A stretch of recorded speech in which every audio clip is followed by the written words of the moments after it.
ny tenin'Andriamanitra solika fitaiza.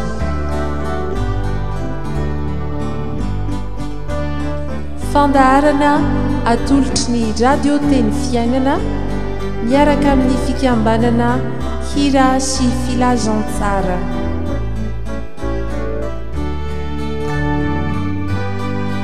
Fitarian-kevitra ho amin'ny fandiniana ny soratra masina isan'andro. Fa tsy menatra ny filazantsara ao fa herin'Andriamanitra ho famonjena izay rehetra mino izany. Ny tenin'Andriamanitra solika fitaiza.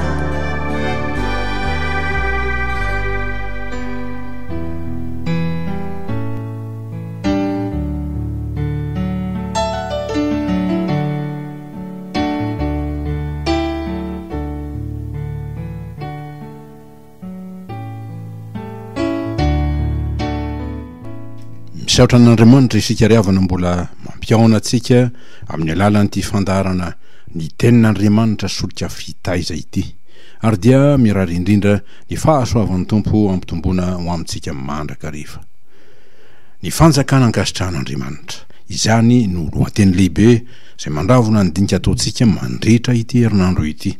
Ny fanjakana ankasitrahan'Andriamanitra dia izay manatanteraka ny sitrapon'Andriamanitra ka mampanjaka ny fahamarinana sy ny fihavanana hahasoa ny mpiarabelona sy hampandroso ny firenena. Araka izany dia hitantsika teto maly ny amin'ny hoe adidin'ny mpanapaka ny mampandroso ny firenena, dia araka ny teny Jesosy manao hoe ary izay manapaka dia aoka ho toy ny manompo. Diko atoko 2:24 tapany 2. Tsy hoe mariky ny fanetretena fotsiny izany, fa midika indrindra ho fandavatena hanompo, fandavatena iasa ho an'ny namana sy ny firenena, ka hanao ny fanompona ny namana sy ny firenena ho vaindo anasa sy antony havelomana. Raha ny amin'ny asa fotonana filazantsara no kasiny teniny amin'izany dia tsaroana eto ny teny vavolombelona izay nataon'ny Paoly apôstôly manao hoe nefa tsy ataoko zavatra akory ny aiko izy, mba hahavita ny aleako. Dia ny fanompona izay noraisiko tamin'i Jesosy Tompo hanambara ny filazantsara ny fahasoavan'Andriamanitra. Asan'ny apôstôly 2:4. Ary dia zany tokoa no andrandraina amin'izay olona voatendry hanana andraikitra amin'ny fitondrana ny raharaham-pirenena, dia ny hahatserovana fa fanompona masina no ataony, ka mitaky fandavatena izany, mitaky fahafoizana, mitaky fitiavana saisedra mba hampandrosoana ny firenena, indrindra amin'ny fotoana mahalatsaka ankaterena azy. Ary dia hiteny tahaka ny Estera tokoa izy hanao hoe hataoko ahoana no fijeriny loza hanjon'ny fireneko, eny hataoko ahoana no fijeriny fandringanana ny havako. Estera 5:1. Dia ireo miray raha amiko, ireo mifaningitro aina ary famatotra tantara amiko. Fa marina indrindra ny amin'ny firenena ny tenin'ny soratra masina manao hoe fa tahaka ny tena iray ihany. Anefa maro no momba ny tena, ary ireo rehetra momba ny teny ireo na dia maro aza dia tena iray. Korintiana 2:20. Fa tamin'ny nanamboaran'Andriamanitra ny tena dia izay kely voninahitra no nomeny voninahitra bebe kokoa, mba tsisy fisarahana eo amin'ny tena, fa mba hifampiahy ny momba ny tena rehetra.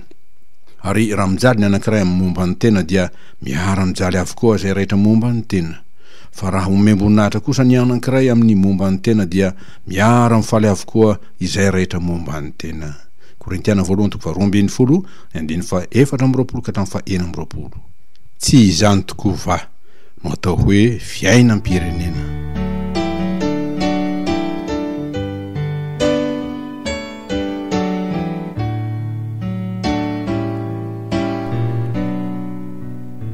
Dia izany no nitarika ny saintsika hamaritra amin'ity andro ity, ny zana-doha hevitra manao hoe amin'ny anaran'ny Tompo, ny olom-pirenena manefa adidy, ny olom-pirenena manefa adidy. Dia araka ny voalazana ny soratra masina manao hoe aoka tsy voaloha na amin'iza na amin'iza. Romanina 4:15 tapany 1. Midika izany fa tsy misy na dia iray aza ny olom-pirenena izay tsy manana didy amin'ny fiarahamonina sy ny firenena izay misy azy.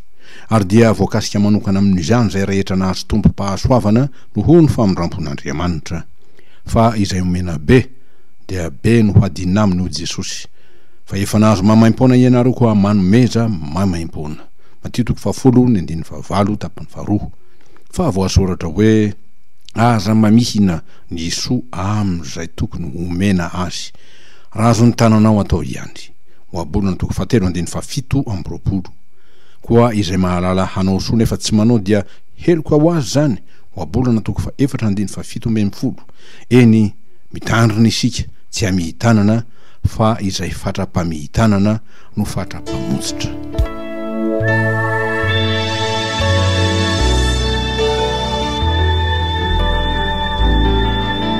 Eto dia tsara ny anaovantsika fanamariana izay tarehana saitsika andinika ny amin'ny fiatsika mikasika ny fandraisany tsirairay adidy amin'ny firenena. Raha ny loha-hevitra ho amin'ny andro ity no raisina dia milaza ny amin'ny hoe ny olom-pirenena manefa adidy. Io dia tsy manavaka na ny mino na ny tsy mino ary dia iara-malala fa be ny adidiny olom-pirenena, tsy ny hoe andajabato amin'ny fotoam-pifidianana ihany na ny andoha hetra sy ny haba samihafa fa adidy atrehina isan'andro manomboka eo amin'ny fiainan-tokantrano, amin'ny fiarahamonina, amin'ny fianakaviana sy ny olom-pantatra, adidy ara-piangonana sy ara-pikambanana samihafa, eny adidy indrindra amin'ny tontolo iainana koa sy ny fiarahamonina kapobe amin'ny fitandrovana izany tsy ho simba na ho voaloto na ho ringana. Fa ny mahalasa fisainana dia ny mahita ny fialana andraikitra zay ataon'ny sasany ary izany na dia ao amin'ny isan'ny mino azy fa misy toy ny miteny manao hoe isika zay mino efa olon'ny lanitra, citoyen du ciel amin'ny teny frantsay, fa tsy olon'ny tany tsony.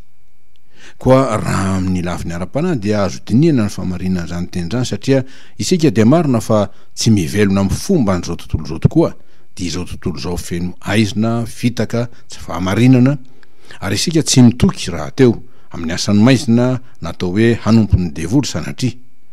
Ary moa va tsy nitombo tokoa no efa nivavaka nanao hoe tsy naman'izao tontolo zao izy tahaka tsy naman'izao tontolo zao.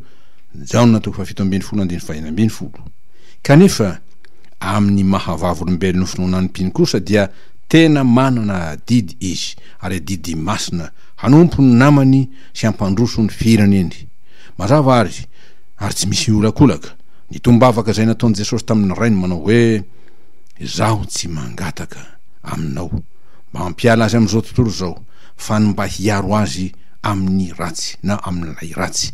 Jaona toko 7:15 ary noho izany dia ahoana hoy Jesosy tamin'ireo mpianany sy ireo zay naniraka azy: ianareo no fanasin'ny tany, fa raha ny fanasina no tonga matsatso, inona indray no hahasira azy? Tsy misy heriny hanaovana na inona intsony izy fa harina any ivelany ka hoitsahany olona. Mateo 5:17. Ianareo ny fahazavan'izao tontolo izao, tsy azo afenina zay tanàna miorina eo an-tampon-tendrombohitra, ary koa tsy misy olona mandrehitra jiro ka mametraka azy eo ambanin'ny vata famarana, fa apetrany eo amin'ny fanaovan-jiro ka dia mazava amin'izay rehetra ao an-trano zany. Haoka hazava eo mason'ny olona toy izany koa ny fahazavanareo mba hahitany ny asa soa ataonareo ka ankalazany ny rainareo izay any an-danitra. Mateo 5:14-20. Ary rehefa zany dia hoy ny Tompo: mandehana any amin'izao tontolo izao hianareo ka mitoria ny filazantsara amin'ny olombelona rehetra. Marka 1:20-15.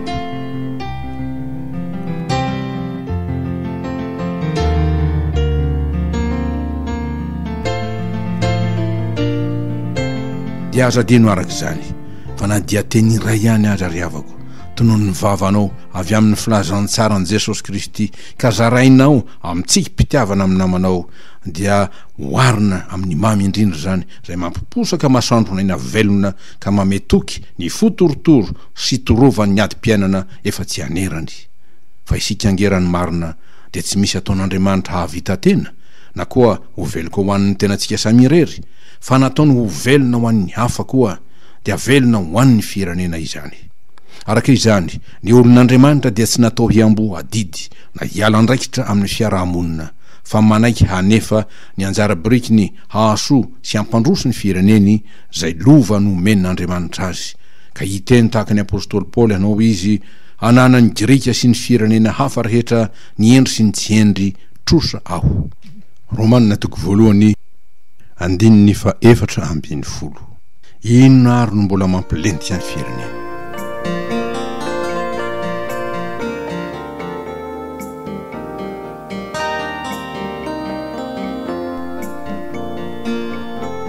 Lentika ny firenena satria mbola misy ary misy dia misy ny trosa zay tsy voaloha.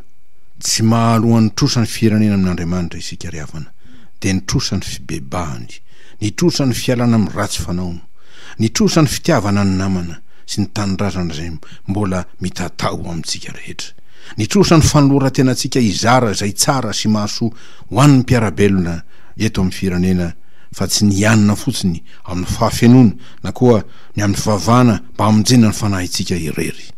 Mila famonjena ny firenena ary mila olo-pirenena zay hamonjy azy fa tsy ny vahiny akory aza. Tahaka ny nandrany tompo fahizay any Gideona da hoy izy amintsika amiko sy aminao mandehana amin'izao herinao izao ka vonjeo ny Israely amin'ny tanany Midianina tsy efa naniraka anao vaho. Pitsara toko fa 4:4. Ny herinao dia ny tompo izay momba anao fa hoy ny tononkira misy maro amantsaha mitaraina ka ento ny jiro mba hankao. Tsy mba misy ny antoandro na maraina fa maizina reny ao. Indro olo marobe mitaraina mafy hoe mba midina mangaty. Ny tena adiny ty firenena ity dia ny adiny amin'ny fototry ny fahavoazana zay mahazo azy tsy inona izany fa ny fitiavan-tena sy ny tsy finoana. Rehefa manjaka ny fitiavan-tena dia manjaka ny tsy fahamarinana rehetra sy ny fomba maizina samihafa miaraka aminy. Ny tsy finoana kosa dia midika ho ny tsy fisian'ny tahotra n'Andriamanitra, ny tsy fanajana izay masina, ny tsy firarahana ny tenin'Andriamanitra dia ny soratra masina, eny ny fanomerana mivantana ny tompo aza hany ka miatra ny valiny avy amin'Andriamanitra araka ny voasoratra hoe raha manda azy isika izy koa andantsika. Timoty 2:2-2 tapany 2. Ary dia tsy misy araka izany ny fitahiana, foana ny fanambinana, mikatona ny lanitra, tsy misy ny antoka azona famonjena satria avy amin'Andriamanitra irery zany ary izy no tompony. Fa izay nanantena azo tompony kanefa misaraka amin'Andriamanitra zay pahary azy sady mpamonjy azy dia Andriamanitra amin'ny Jesosy Kristy zany dia toy ny olona zay manakamboty tena ihany, tsy misy miahy, tsy misy piaro, hiarandoza sy fahavoazana zay tsy hainy toerina akory dia olona sy firenena izay tsy ambinina tokoa. Ho indrindra ny fanambaran'ny mpaminany amin'izany amin'ny anaran'ny tompo. Koa izao no lazain'i Jehovah tompony maro, hevero ny lalanareo. Efa namafy be hianareo nefa kely no tamina. Mihinana hianareo nefa tsy voky. Misotrotro hianareo nefa tsy afa-po. Mitafy ianareo nefa tsy misy mafana. Ary zay mahazo karama dia mahazo karama atao anaty kitapo loka. Izao no lazain'i Jehovah tompony maro, hevero ny lalanareo. Hagai mpaminany toko 1:5-7.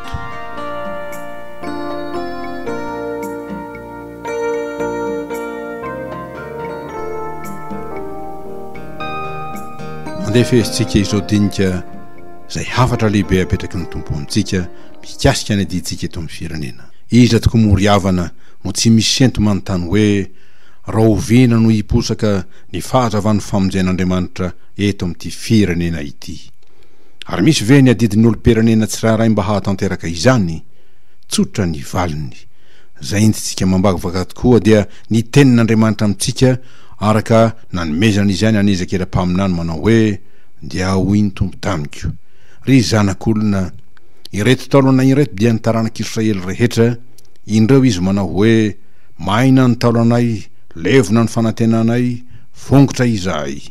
Koa mamina nika ataovy amin'ny hoe izao no lazain'i Jehovah tompo, indro ry oloko, izaho no anokatra ny fasanareo ary ampakariko avy amin'ny fasanareo hianareo ka hoentiko ho any amin'ny tanin'i Israely, da nykanany zany ka de ho fantatrareo fa izaho no Jehova raha manokatra ny fasanareo aho ry oloko ka mampiakatra anareo hiala amin'ny fasanareo ary ataoko ao anatinareo ny fanahiko dia ho velona hianareo ary amponeniko any amin'ny taninareo hianareo ka dia ho fantatrareo fa izaho Jehova no efa niteny sady natanteraka izany hoy Jehova.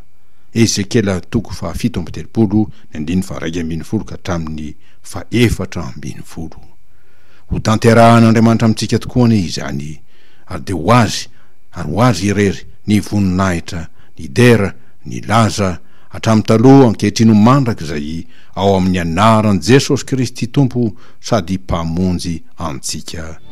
Amen.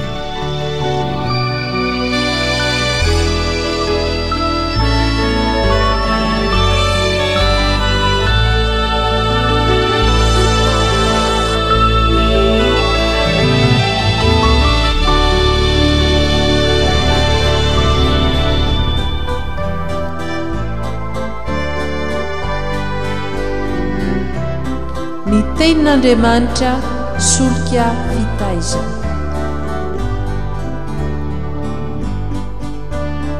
Fandaharana atolotry ny radio teny fiainana miaraka amin'ny fikambanana hira sy filazantsara.